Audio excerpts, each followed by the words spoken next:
Your microwave has a charcoal filter right above it in this vent area. Now the charcoal filter should be changed every 6 months or by the indicator light on the microwave. Now to access the filter, you need to locate the screws above here and use your Phillips head screwdriver and remove them. And once they're removed, you simply rotate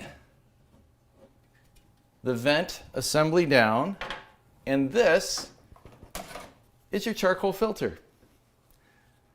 To replace your charcoal filter, all you need to do is put it right back where you got it. Make sure that it's in place. Take your vent cover, put it back into place. Take your screw,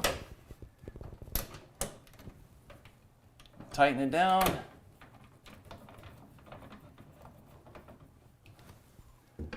And you just changed your microwave charcoal filter.